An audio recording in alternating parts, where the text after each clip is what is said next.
আসসালামু আলাইকুম। আপনারা যারা ডগসের অ্যাড্রেস এবং মেমোটা পাচ্ছেন না, ভিডিওটি জাস্ট তাদের জন্য। তো অনেকে আসলে ইউআইডিটা পাচ্ছেন বা ডগসের অ্যাড্রেস পাচ্ছেন না বা মেমো পাচ্ছেন না। তো প্রথমে যাবেন আপনার বাইবিট অ্যাকাউন্টে চলে যাবেন। বাইবিট অ্যাকাউন্টে যাওয়ার পরে যে হোম অপশনটা দেখতে পাচ্ছেন, হোমে ক্লিক করবেন। হোমে ক্লিক করার পর দেখতে পাবেন উপরে এই যে ম্যান আইকন, একটা ম্যানের উপর এখন ক্লিক করবেন। ক্লিক করলে দেখেন এই যে এখানে আপনার ইউআইডি বলে একটা অপশন আছে। জাস্ট এখানে কপির একটা অপশন, ওখানে জাস্ট একটা ট্যাপ করবেন, মানে জাস্ট টাচ করলে এটা ইউআইডি কপি হয়ে গেল। তার মানে উইথড্রর প্রথমে বাইবিট ইউআইডিটা পেয়ে গেলেন। এখন এটাকে ব্যাক দেবেন। ব্যাক দেওয়ার পরে এই যে আপনারা দেখতে পাচ্ছেন অ্যাসেটে ক্লিক করবেন। অ্যাসেটে ক্লিক করার পরে আপনার এই যে নিচের দিকে একটু দেখবেন হচ্ছে ডিপোজিট বলে অপশন আছে।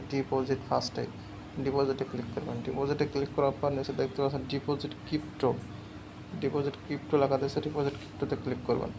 ক্লিক করার পরে এই যে উপরে প্লিজ সার্চ ইওর পারফরমেন্স, এই জায়গায় আপনি ক্লিক করবেন। ক্লিক করার পর এখানে লিখবেন ডগস, DOGS।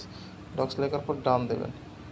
ডগস লেখার পর ডান দিলে দেখবেন এই যে নিচের দিকে শো করছে ডগস, এবং অবশ্যই বাম পাশের দিকে খেয়াল করবেন যে ডগসের কুত্তার যে লোগো, সেই লোগোটা আছে কিনা। হ্যাঁ, তো ওই লোগোটা এখানে ক্লিক করা, তাহলে এই জায়গাটা এই ডগসের উপর ক্লিক করে দেবেন। এই ডগসে ক্লিক করার পরে এই জায়গায় এরকম অপশন আসবে। এখানে আসলে কী করবেন, আপনার যে টোন অপশন দেখতে পাচ্ছেন, টোন, কারণ ডগস আছে টোন চেনে লঞ্চ করবে, টোনে ক্লিক করবেন। ক্লিক করার পর ওকে দেবেন। ওকে দেওয়ার পর এই যে এখানে দেখতে পাবেন আপনারা সব অপশনগুলো। এখানে হচ্ছে ফার্স্ট যে ওয়ালেট অ্যাড্রেসটা দেখতে পাচ্ছেন, সেটা হচ্ছে আপনার ওয়ালেট অ্যাড্রেস। এটাকে এখানে টাচ করবেন, এটা কপি হয়ে যাবে। আর নিচের যে এটা দেখতে পাচ্ছেন যে ট্যাগ, মেমো, কমেন্ট, এটা হচ্ছে ট্যাগের জায়গায় দিয়ে দেবেন।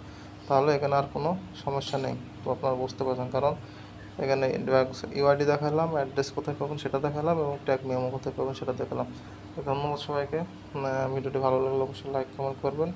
আর নতুন হয়ে থাকলে আমাদের টেলিগ্রাম চ্যানেল জয়েন করে চ্যানেলের সাথে থাকবেন। ধন্যবাদ সবাইকে। আল্লাহ হাফেজ।